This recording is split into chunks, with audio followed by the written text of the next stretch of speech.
to her. Mary Kay Cabot, a friend of the show, Yeah. wrote a column yesterday. She's not reporting this. This is her opinion. She wrote a column suggesting that the Cleveland Browns should trade for Los Angeles Chargers receiver Mike Williams. Her column, you can find it on cleveland.com. Williams is a potential cap cut casualty for the Chargers. If they cut him, it would save the team about $21 million this offseason. So he could potentially be a free agent. But if you were in Andrew Berry's shoes, would you be interested in potentially trading for Mike Williams as opposed to waiting for him to hit the free agency market? Tyvis, what say you? I would trade. I'd trade for him. What are you giving up? Oh, like a fifth or sixth at the best. At best, because he's coming off of an injury. I don't think they would demand anything higher. How old is he? 30? You 30 would years old. you actually doing them a favor by taking him off the books for him, and they're getting a pick for him. So I think you could definitely get away with a 6th-round pick. Listen, if the guy comes back and he's healthy, he's a really good player. He's a great playmaker, big body receiver. He's got the natural chemistry with Deshaun Watson. I mean, when we played them 2 years ago, him and Denzel going at it, he got over on Denzel, so he makes plays. He just gets hurt a lot. That's the only thing. I think he instantly makes this receiver room better. You won't have to worry about having to get into a fight with anybody else on trying to get him. It essentially, I think it'll pay about the same way the Amari Cooper thing went out. But if you want to wait for free agency and you think that Deshaun got a really good relationship with him and you can swing him that way, that's cool as well. But if you want to guarantee something, I wouldn't mind trading for him. Jason? Always hurt.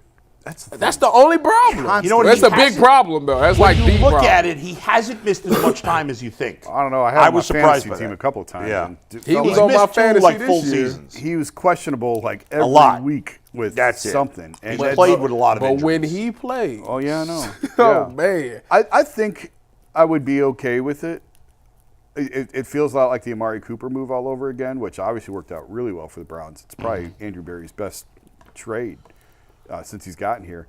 And I don't like risking it in free agency because I know he's had a relationship with Deshaun and whatever else. And That money talks. sensitive Cleveland people, plug your ears on this one, but this is still not a free agent destination.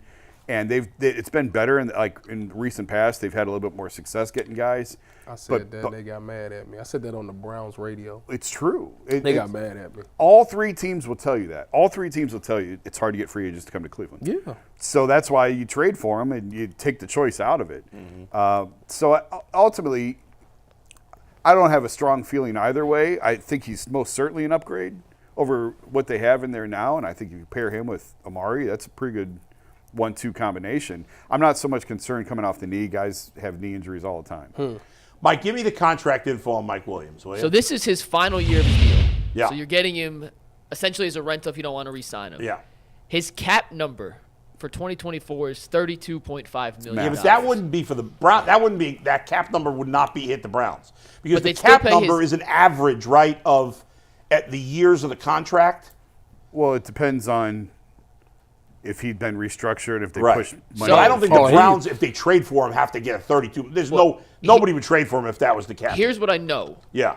So if they cut him, they save $20 million in cap space. Right, but I don't the think dead it money's works. only $12 million. What's What the his Browns would salary pay for next year? is his base salary plus his roster bonus. What is it? What the Browns would pay in a Yeah. trade, and I'm 95% sure they wouldn't have to pay the signing bonus, which adds to the cap number. They have to pay his base salary Right. plus his signing bonus, or his roster bonus. Yeah. Those two combined next season, $20 million. That's still a lot. 17 in base salary, a $3 million roster bonus. All right, I would now listen. In the end, if I thought I could restructure with him, and I thought the other 2 guys I'm going to suggest I wasn't going to be able to get, then I would certainly consider it.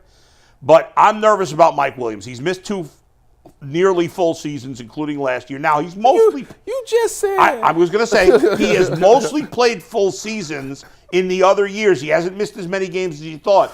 But Jason brought a good point. He's played a lot of games banged up. Yeah. He's constantly dealing with injuries. He's going to be 30 in, I think, October, and coming off a torn ACL. I mean, he's going to bounce back at his age 30 season of a torn ACL. Now, If you restructure him, you're going to have to add a year or 2. Exactly. And that would be And the only reason you would go for Mike Williams as maybe opposed to going for Calvin Ridley or Marquise Brown is maybe you want to just get a guy for 1 year. Yeah. But with his salary number, you'd have to restructure anyway. So I would rather now Calvin Ridley is basically the same age as Mike Williams. He's coming off an inconsistent season, but not an injured season. Right. And even though he's 29 and will turn 30 this year, he's missed some time. He hasn't had the wear and tear that Mike Williams has. Marquise Brown is significantly younger. I believe he's only 26. Correct. That guy's in the prime of his career. I would much rather have Calvin Ridley or Marquise Brown than Mike Williams. I think those guys they're all in the same vein, but they've been injured less than him, and Ridley slightly younger and Goodwin significantly younger, and I don't have to give a draft pick to get any of those guys. Now, I agree in the end, if they traded a draft pick, it's a 6th or 7th round pick. Yeah. But I would rather have those two guys than Mike Williams. Well, I think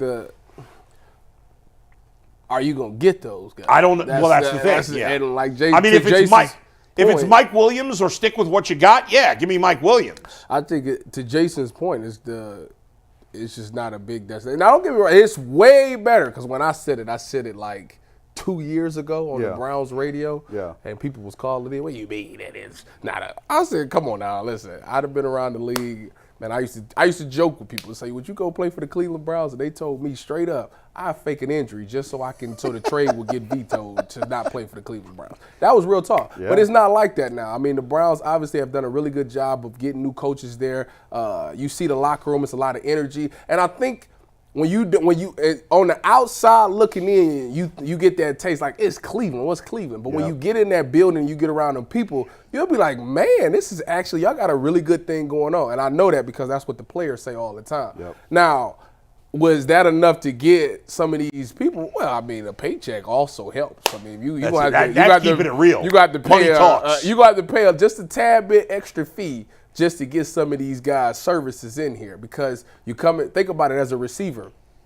Amari Cooper's the guy. David Njoku just had a really good season. Our quarterback is coming off of a shoulder injury. We got a new offensive coordinator, so the offense might be a little wacky at the beginning of the year. Like, do I want to withstand all of that? So that's why, to me, the trade option is better because you got the guy and he has no choice but to be here anyways, unless he fakes an injury, which I'm hoping he's not going to do. I think Mike Williams is better than the two guys you mentioned, Calvin Ridley and Marquise Brown. Talent-wise, I think Mike Williams is significantly better than Mike Williams. You throw that ball up, Mike Williams a dunk. When he's healthy. He'll go get it. Yeah. But that's the thing. I don't know. I don't know what he's going to be. I mean, listen, if you want to put him ahead of those two guys, maybe.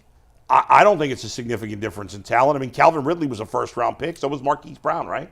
They both were. Yeah. I think and that doesn't always mean anything. But I think the difference. All three were, honestly. To me, speed, Marquise, Hollywood Brown. If you want route running, Calvin Ridley. If you want a guy that throw the ball up and make plays, Mike Williams. So it's like all about what you're looking for. The speed thing you don't really have. Marquise Brown probably makes the most sense if you look at age and his type of game. And you know how the Browns love to be young. And he's played in the division. Yeah. And if you look at what Deshaun Watson wants, which is just go out there and ball, it's Mike Williams.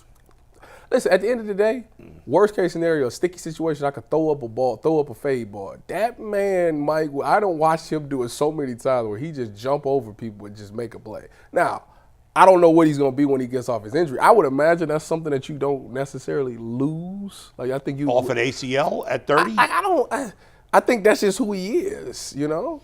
All right. Well, I think in the end, real quick, how many legitimately good seasons do you think Mike Williams has on his resume? I think two. Legitimately good. What are you saying? Like 1,000 yards? I mean, a season where you look at the end of the day and says that was what or more than we expected from Mike Williams. Oh, 1 or 2. I think he's probably had 4 good seasons, 2 that exceeded expectations. Here's his year-by-year numbers. So we'll take out his rookie year, didn't play a lot. In 2018, his sophomore season, 43 catches, 664 yards, 10 touchdowns. Essentially a rookie the season. touchdowns had a great 10 touchdowns, a great season. Right. The rest, Yeah. not so great. The next year, played 15 games, 49 catches, 1,001 yards. He led the NFL with 20.4 yards per reception, but only had 2 touchdowns. That to me is not a good. That's just an okay year. He made big plays. I mean, 1,000 yards 2 touchdowns. I mean, That was what year was that? What is this offense missing? That's what you got to look back. Look at the offense. I think the speed is what they're It's missing the you- most. So you think if they just get the speed, that'll change everything? I mean, don't get me wrong, Deshaun. I mean, Andrew Berry tried to go out and sign Goodwin last year for that exact reason. So Andrew Berry's and he drafted Anthony Schwartz. Schwartz. Trying to block it out. Go ahead, and then The next season after that, 48 catches, 752 yards, 5 touchdowns. Average, nothing great. yeah, The next year was his best season. 1,146 yards, 9 touchdowns. he was great. But he's 76 receptions, 129 targets, played 16 of 17 games. But that's a little bit out of context because, for one, he's the number 2 over there. Keenan Allen's number 1. Right, but he was with a team that had a big-time offense and a big-time quarterback. Justin Herbert? Justin Justin Herbert only been there, what, 2? How many years? been there How many years? 3 Justin years. Herbert's been in the league? 3 years. 3 or 4, yeah. And what was his numbers with Justin? His first year was really good. That was his best season. With Justin 1,146 Herbert? yards. Yeah. 2021. The next year after that, his second season with Herbert, 63 catches, 895 yards, 4 touchdowns, and then this most recent season he got hurt in week 3, finished the year with just 19 catches, 249 yards, and 1 All touchdown. 3 of the guys we're talking about are upgrades significantly, in my Sure. opinion, over Elijah Yeah. Moore. So I'm fine with any of them. I'm just most nervous about Mike Williams. I don't care about trading for him, like giving up the pick. That doesn't matter. And if that's ultimately what they need to do, then do it. And some guys, going in, like Denzel Ward, going in, he's going to miss 3 or 4 games. That's right. Hey, chill out. Watch your mouth. It's true. No, it's I not. kinda wanna- Yes, it No, is. it's not. Yes, Denzel it going is. 17 games this year. Book it. Has he ever played in every game? He will this year. I'm not. I'm asking. 17. I don't think he has. 17 I don't think he's games ever this played season. full Book it. every game. Marquise this season. Brown, to be fair, has missed 8 games the last 2 years total.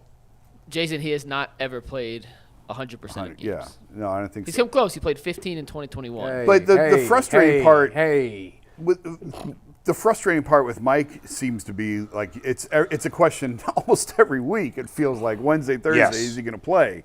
And that's hard. That's hard to build a game plan when it is. Wednesday, Thursday, you don't know if Right. he's going to be available or not. Right. So that is That frustrating. happened a lot Yeah. in 2022, and then he missed all or almost all of last year.